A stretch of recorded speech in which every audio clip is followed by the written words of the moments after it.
Hello and welcome back to another episode of the Muse Podcast. The Muse Podcast is a space of inspiration, tapping into traditions and remembering where we come from.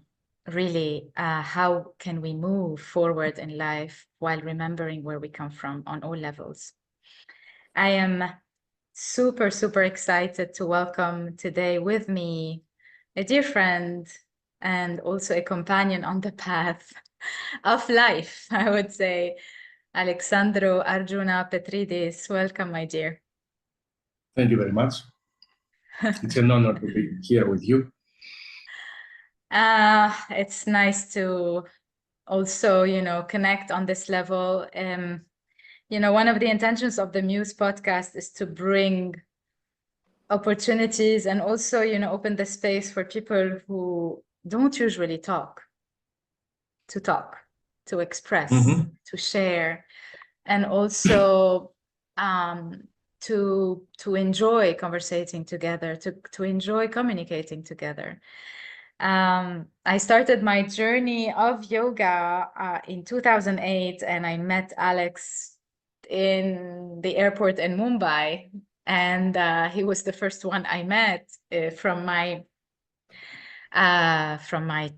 group of people that I trained with for the first time, and it was the trip. It was the trip in 2008, monsoon and so on. And it was such a pleasure to meet you and really start this journey with someone like you. What a journey it has been. 2008. July of 2008. July 2008. Alex, Arjuna, Petridis. Where would you like to start from now onwards? From where you come until now and onwards? Where would you like to start? Where?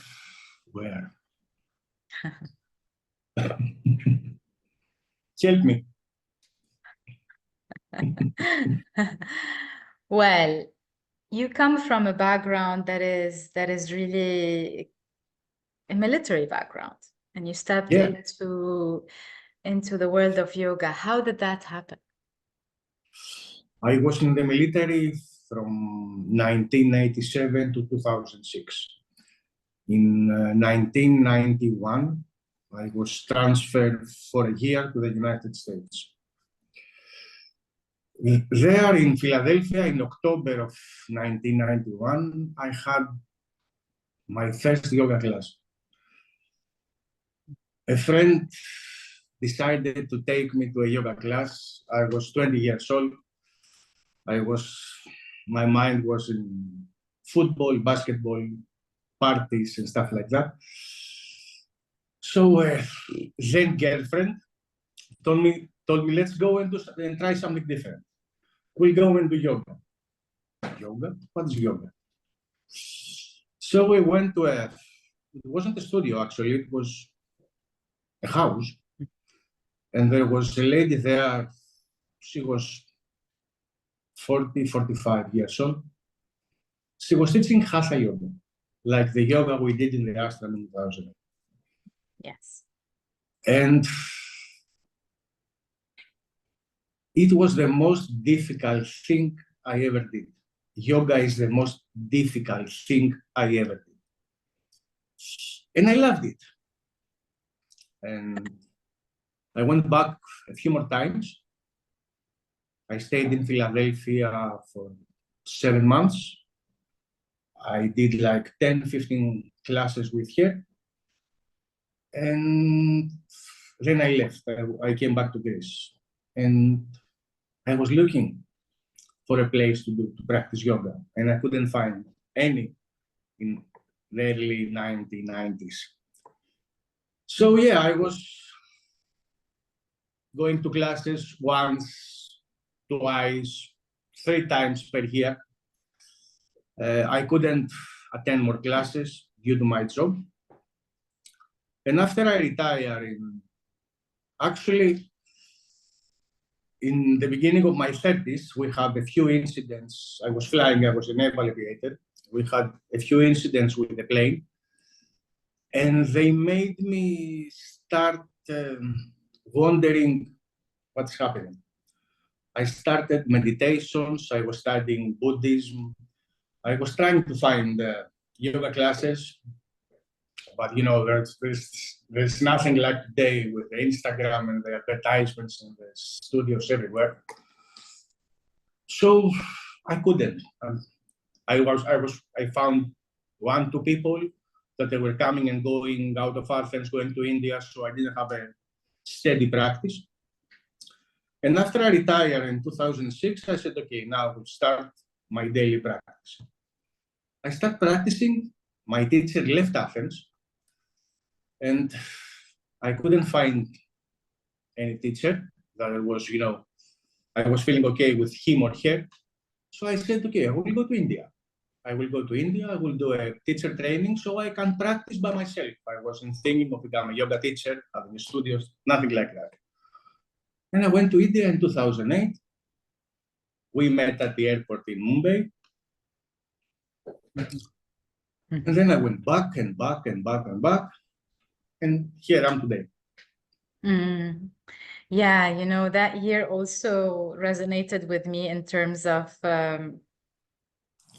going to India and going to the land, you know, again, when we connect with traditions, where we need to go and learn also from traditions on the land. That's this has been my journey. I know that now everything has become more available online, and you know, not from the origin of where something had started, but it is the adventure, really. It is the journey, it is the experience to go to the land and learn from people who have been carrying those lineages for hundreds and thousands of years. You know, the world of the Vedas has been here since no one really knows the specific time of the Vedas. You know, there are theories around thousands of years, you know, but it's really very, very old, ancient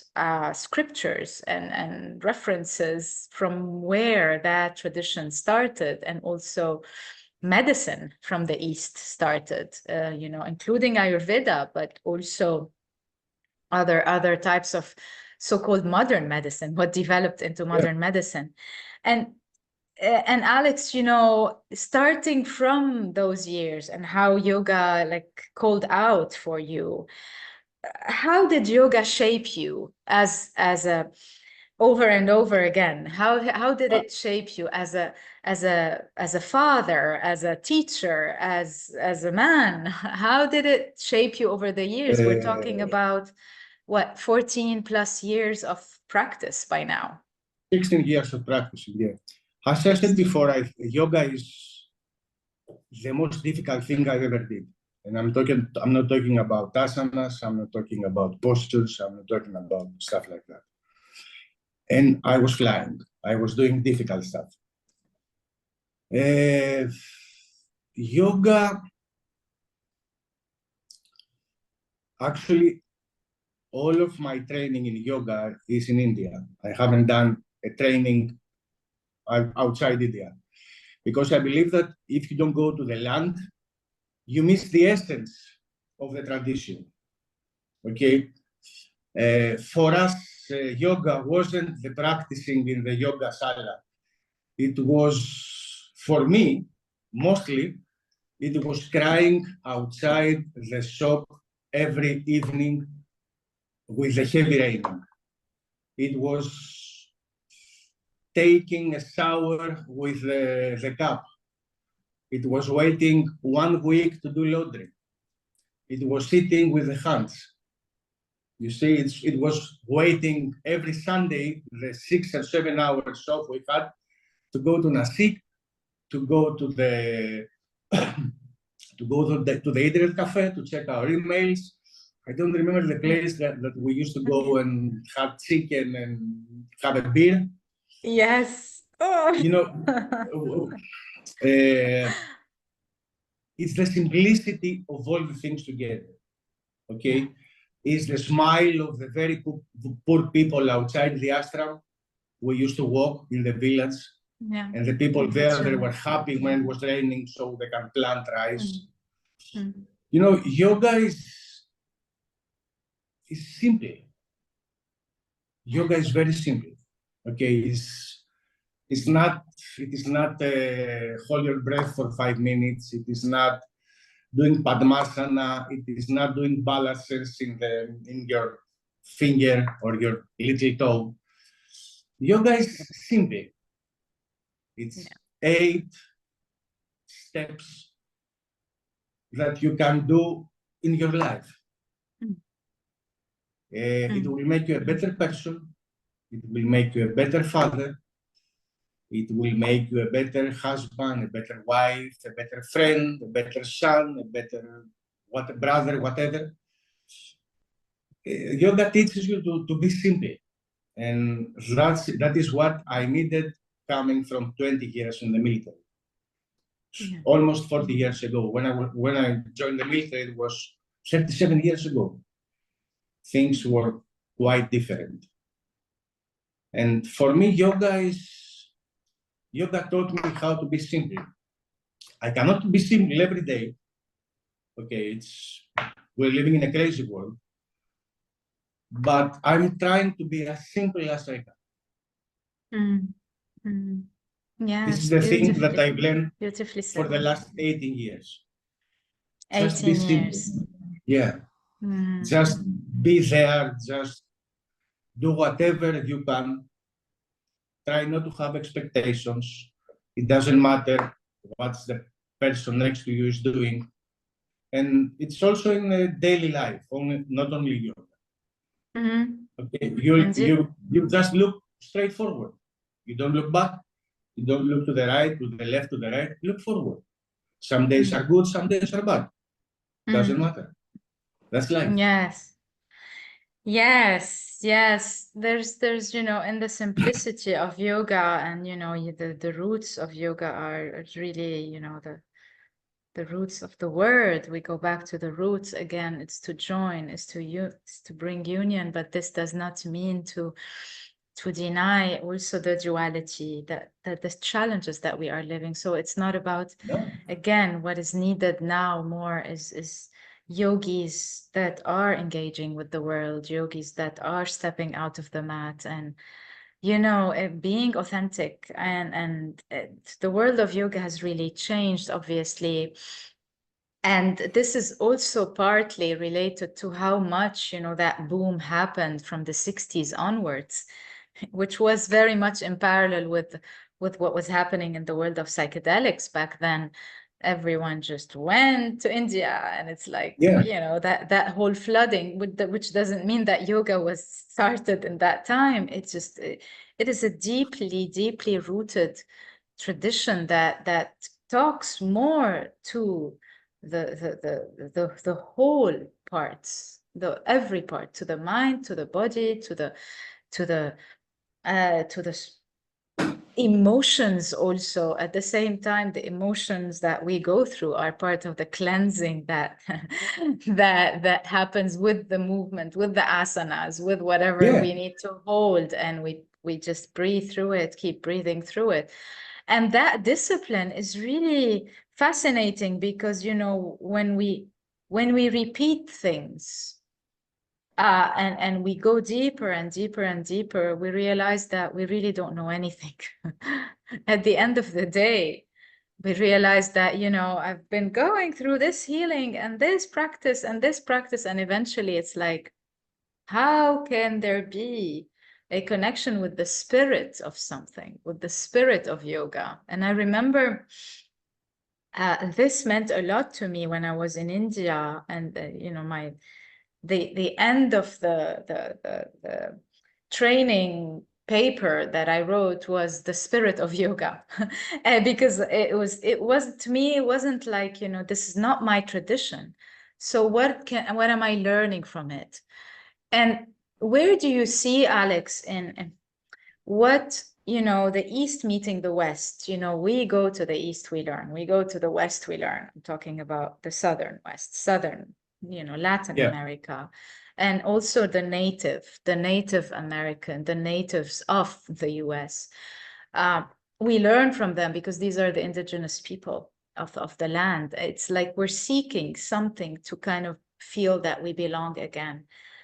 Where do you see, what do you see happened also with yoga along the way? Knowing that we are foreigners, we're not from that tradition. How is it, how did yoga change even more when it comes to translating it, transcribing it into our world now? And I would like to touch on something else that you shared with me also when we were preparing on the call for this call or for this episode. But where do you see the challenges that happened for everybody, right, over the last 3 years since 2020? How are you seeing yoga now? How are you translating yoga now even more with the help of your teachers? Right now, I don't think that yoga is in a good path. I believe that we lost the connection with the roots. And nowadays, people is interested on the handstands, on the dolphins, on the Pincha Mayurasana, on the nice clothes, the Lululemon clothing, the very expensive mats, the €200 mats. You remember that we're doing yoga in the ashram. I think that yoga has lost the connection with the land, with the roots, but I think it's normal. History is a circle. History is coming and going. History is repeating itself. Yes. And I think that it's in the West, it needed to lose the connection. It needed to lose the connection with the roots, with the land, so it can be able to come back again. People in 5 years, 10 years, they will find something else. Like they have yoga now. We have like 500 types of yoga. We have Hatha yoga, Stanga yoga, Iyengar yoga, aerial yoga, beer yoga, goat yoga, wine yoga, nude yoga. And I think it's in fashion. Okay, and I think that yoga today has lost it, especially in the West. But I think that it will come back. And it's very hard to find a teacher that it's old school, especially here in Greece. It's very hard to find an old school teacher. Find a Hatha yoga teacher, a Stanga yoga teacher, and a Iyengar yoga teacher. It's very difficult. You can find Vinyasa flow, you can find aerial. You cannot find teachers doing meditations. You cannot find teachers doing pranayama. You cannot find teachers talking about yamas and yamas. But you will find a lot of people are doing breath work. Yes, it changed names. That's the trend now. Yeah, it changed names. Breath work comes from pranayama. Yeah, but I think that in time it will come back to the simplicity of what it was. Yes. Yoga is 8 things. That's it. Yeah. 8 things. Yeah. Yeah. It's not nice clothes. It's not nice leggings. It's not expensive mats. It's not asanas. It's not only asanas and pranayama. It's not only meditation. It's all together. Yes. And I think it's the last 5 or 6 years is like that, and especially after 2020 with the coronavirus. After we came out of the quarantine, exploded. Okay, and everybody wants to do yoga, everybody wants to do whatever kind of yoga. And for Greece is like that, for sure, that it's not in a good way, but it's okay. It's, it's the process of things. It's the process of life. Yes. People will come back to the roots, will come back to the essence, will come back to the tradition. It doesn't matter how many people. We were not many people 16 years ago. Okay. Yes. We were not. It will be the same. Indeed. Okay. 2 years, 5 years, 10 years. Yeah, but I think that yoga today has lost its meaning. Okay, you're doing a class and you're talking about yamas or the yamas, and they look at you like you come from Mars, you're an alien. They say, okay, let's do a handstand. Yeah, it's difficult. And in a point of view, it's sad. Yes, I hear you. But this is the way of things. It's the way of life. This is the way of life. This is the way of life. We Yeah, change, things we go forward, through cycles. we go back. Yeah. Yes. Yeah. But yoga has lost the essence, has lost the connection with the land. I haven't heard the people in the last 3 years that want to go to India to do yoga. They want to go to New York. They want to go to Barcelona. They want to go to Paris. They want to go to Los Angeles. They want to go to Bali, especially in Bali. Yes. I haven't heard the people that want to go to India. Or they want to go to India and they want to go in a fancy retreat. Not in the ashram, in the Gurukul with, Yeah, going back to the simple, this is something that is being also repeated by elders in the field of shamanism, in different fields, really, it's the simple, and simple doesn't mean that we're not really living life. It's what is in control of us instead of we being in relationship with. And yes, things have become a fast pace. It's like, how can I be I don't know, be it a yoga teacher and or anything else in 1 week? Because I need to change my life, and I need to change it as soon as possible, because I realized that I'm not living according to what I really need. And so this is also where the integration of that new wave is still taking time to happen, because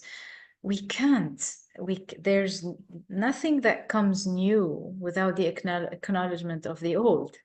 There's no there's also the acknowledgement, the appreciation of as you said, old school. It's like a slang word, maybe. Old school is like the old ways of doing things. How can we refine them if they don't belong anymore, if they become very rigid, if they're not adapting to the lifestyle that we are living?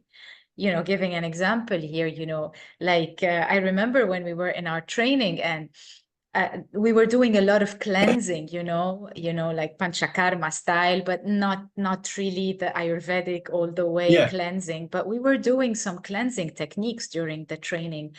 And one of the cleansings included ghee.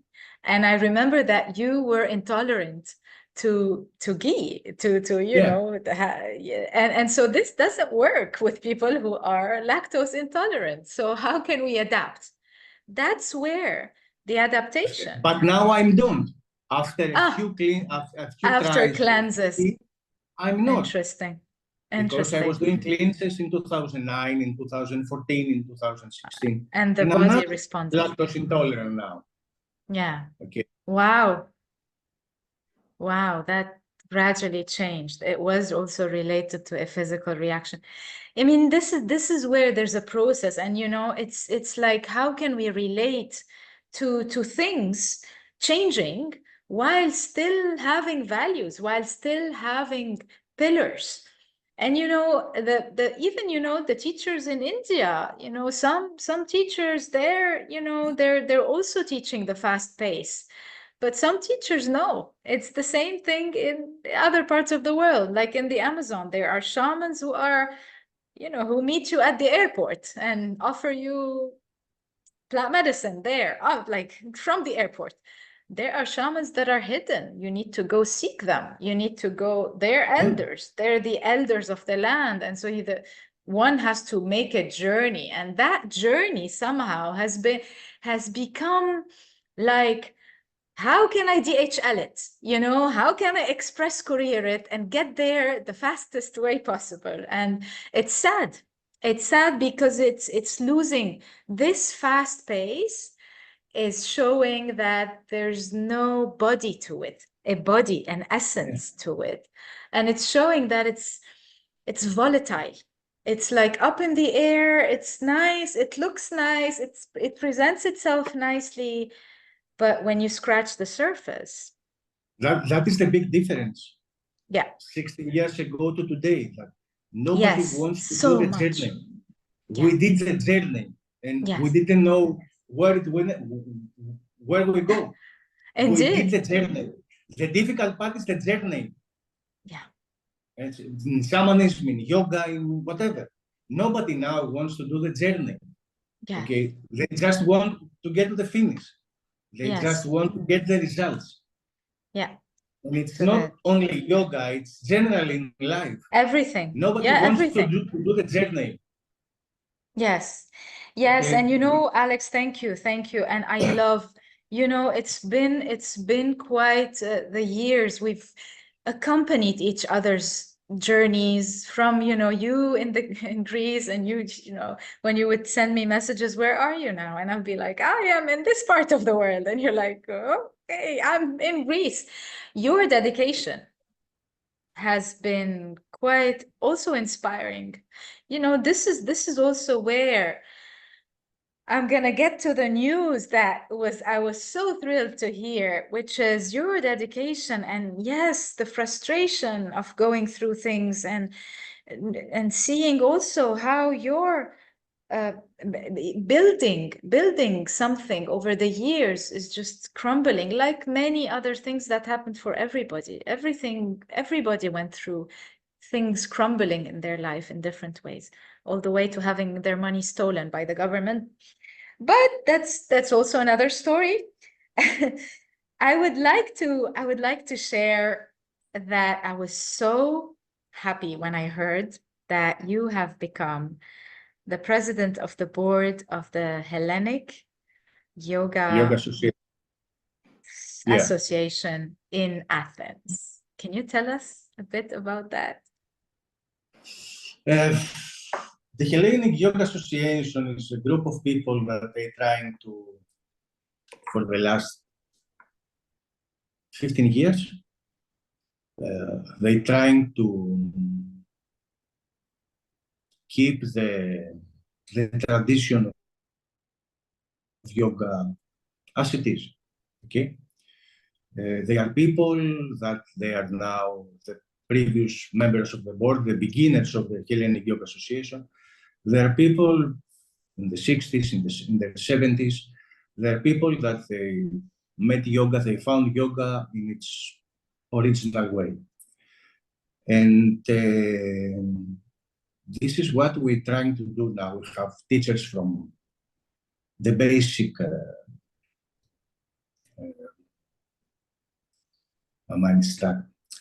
the basic schools of yoga, like Ashtanga yoga, Iyengar yoga, Hatha yoga. And we try to keep the tradition alive. And we try to create a path for the next yoga teachers. We are trying to create ways to help the next yoga teachers. We are doing a festival with India, the Embassy of India every year at the International Day of Yoga. Mm-hmm. We're doing a yoga festival every year that for a weekend that we try to bring yoga to the people. It's open for the public. But we are trying to keep yoga as it is. to keep the simplicity of yoga, to keep the essence of yoga. Yeah, we are trying. And we are trying and we are trying. But yeah, this is the purpose of the Hellenic Yoga Association is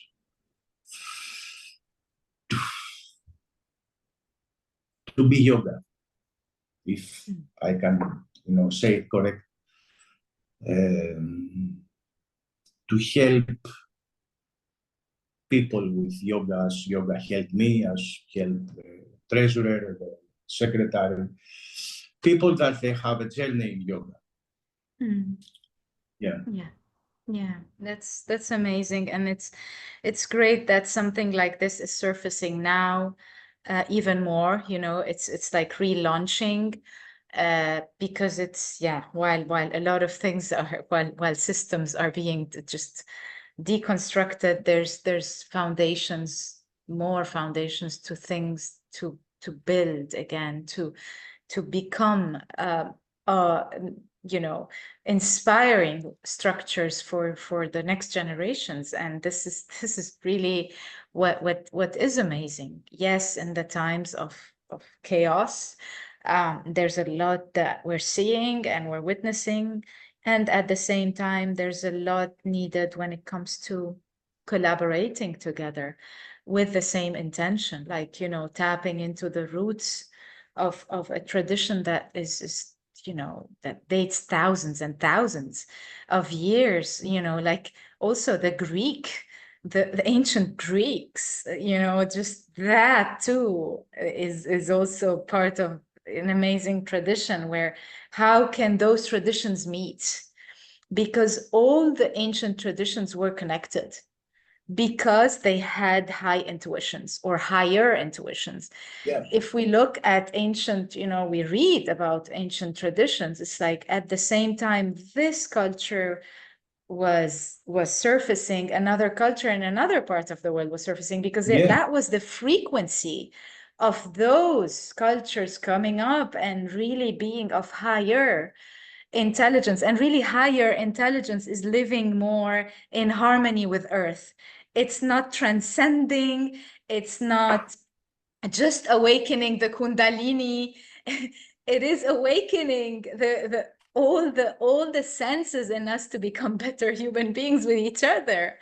There's no bypassing of that ego or whatever. And so I think we're at a very crucial times when it comes to tapping into traditions from more genuine and more authentic way. And yes, it's a joy to know that you are part of that, and I support you.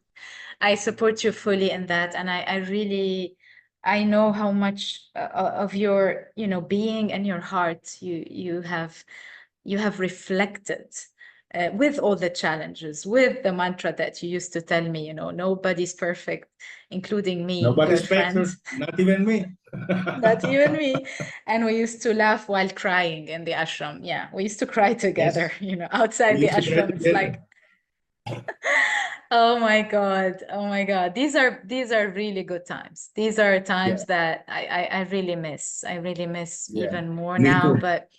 But I'm also grateful, because there are still people that there's deep connection with, and that are doing their best and also staying connected with each other. And I hope we will keep walking beside each other until we leave this body, That's for sure. until the next step.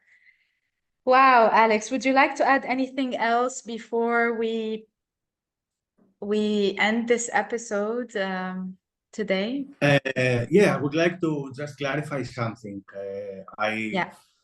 I'm traditional yoga practitioner and teacher, and I consider myself old school. And I believe that basically you cannot pick on things that they have tradition for 5, 6, 4,000 years old. That doesn't mean that I'm not open to changes, okay? Yes. You can learn from everything. Okay, in yoga we say you can learn from every teacher, if the teacher is good or if the teacher is bad. Okay, I don't want to sound dogmatic, like for saying that I think that we have to keep the roots, we have to keep the connection with the land, we have to keep the essence of yoga. Everything is open to new changes, everything is open to new things, but we have the tendency to forget the old things. That's the thing, especially with yoga. We can go forward. We can have like new types of yoga, new schools of yoga. You can learn from everybody. You can learn from breath work, for example. Okay, you can, but we have the tendency to leave the roots, to leave the connection. I don't want to sound dogmatic. I don't want to sound like you cannot teach an old dog new tricks, for example. Okay, as they say. Yeah, that's the thing I want to clarify, that we can go forward, but we can never forget where we're coming from. Indeed. Thank you for that. This is something that I mean, this is why I asked you to be here with me today. And it felt right. It felt right because we cannot move forward without remembering where we come from. And this does not sorry. For example, here is my ring, my home ring, okay? But here is my military ring. Okay, my part of yoga was defining my part from my past of them as a military man. Okay, we can go miles forward, but once in a while we have to look back and just remember from where we started. Yes, things are getting complicated, things are getting crazy, things are getting whatever they're getting. We need to do a step back and remember. Remember the evenings that we were crying outside the shop in the ashram, why we were crying. Remember why we were struggling in the poses. Remember why we were struggling in whatever we were struggling. Yeah. That's amazing. Yes. Go forward, indeed. but don't forget where you come from. Don't forget the past. Yes. Okay. Yes.